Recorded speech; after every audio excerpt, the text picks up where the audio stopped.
Hello दोस्तों, आज का टॉपिक है हमारा इंटरेस्टिंग और स्लाइटली थ्योरेटिकल भी है ये कॉन्सेप्ट, जो कि फार्माको एपिडेमियोलॉजी है। ये टॉपिक इम्पोर्टेंट है बल्कि ना सिर्फ एकेडमिक्स के लिए बल्कि साथ साथ रिसर्च में भी ये इम्पोर्टेंट होता है। तो ये हमारा सब्जेक्ट स्टार्ट करने से पहले हम सबसे पहले कुछ बेसिक डेफिनेशंस को समझेंगे कि ये क्या होते हैं, क्यों होते हैं। ठीक है, इंग्लिश में ये हम लोग समझ लेंगे। एपिडेमियोलॉजी हमारा फर्स्ट डेफिनेशन होगा। ठीक है, एपिडेमियोलॉजी यानी क्या होता है? It is the study of distribution and resultant. Distribution की स्टडी है और रिजल्टेंट है determinants of disease on population.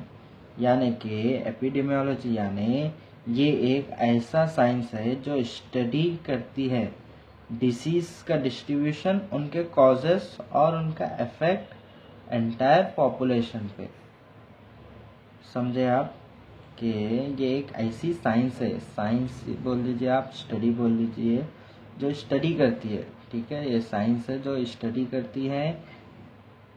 क्या करती है? डिसीज का डिस्ट्रीब्यूशन। ठीक है, डिसीज का डिस्ट्रीब्यूशन हो गया आपका।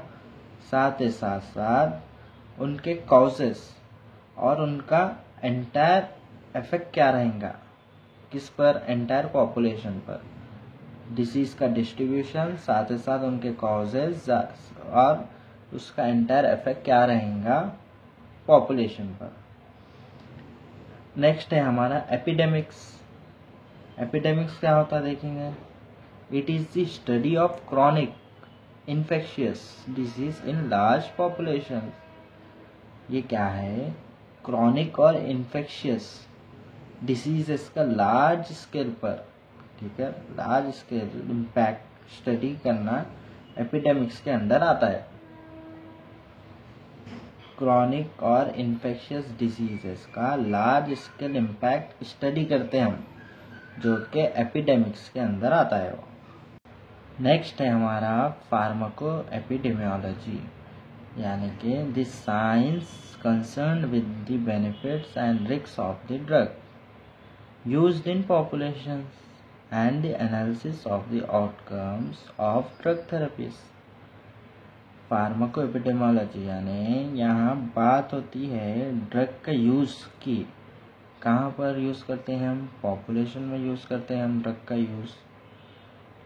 इसमें देखा जाता है कि कोई ड्रग का यूज़ कितना बेनिफिशियल है, उसका क्या रिस्क है और उसका आउटकम क्या है और क्या निकल के आता है, वो देखेंगे हम। इसको एनालिसिस कर क्या देखेंगे, और उसका आउटकम देखेंगे, उसका रिस्क देखेंगे, उसका बेनिफिट्स देखेंगे। ठीक है, ड्रग को पॉपुलेशन में यूज़ करना है और उसका बेनिफिट, रिस्क, आउटकम एनालिसिस करके निकालते हैं हम। नेक्स्ट है हमारा इंट्रोडक्शन, इंट्रो सेक्शन। ये है इंट्रो सेक्शन। हम इसमें जनरल ओवरव्यू देखेंगे, इंट्रोडक्शन देखेंगे, बाद में इसके बारे में और डिटेल में भी बात होगी आने वाले वीडियोस में।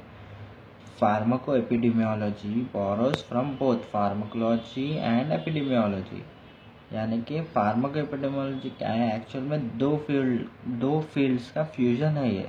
ठीक है, दो फील्ड जो भी है उसका फ्यूजन है। कौन सी दो फील्ड है ये? फार्माकोलॉजी, एपिडेमियोलॉजी, इन दोनों को मिलाकर फार्माको एपिडेमियोलॉजी बनाया गया है। तो समझो ये एक ब्रिज है।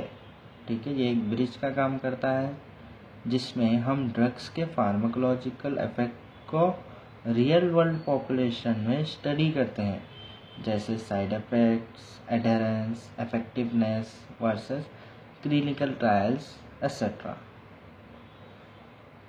इसका प्रैक्टिकल यूज़ क्या होगा, एक एग्जांपल के साथ देख लेंगे हम। जैसा कि इसका यूज़ काफ़ी जगहों पर होता है, जैसे कि न्यू ड्रग्स। ठीक है, न्यू ड्रग्स जो भी आते हैं उसको हम पोस्ट मार्केटिंग सर्विलेंस करते हैं, वहाँ पर फार्माको एपिडेमियोलॉजी का यूज़ होगा। ADR मॉनिटरिंग करते वक्त भी होगा। प्रिस्क्रिप्शन पैटर्न्स एनालिसिस के टाइम पे भी होगा। Public health planning and drug policies decision making में भी इसका यूज़ होगा। तो दोस्तों ये था एक छोटा सा ब्रेकडाउन फार्माको एपिडेमियोलॉजी के बारे में। आने वाले वीडियोस फार्माको एपिडेमियोलॉजी के ऊपर होंगे।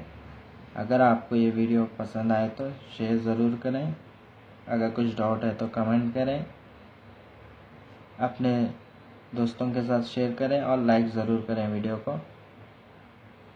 अब फिर मिलते हैं नेक्स्ट वीडियोस में।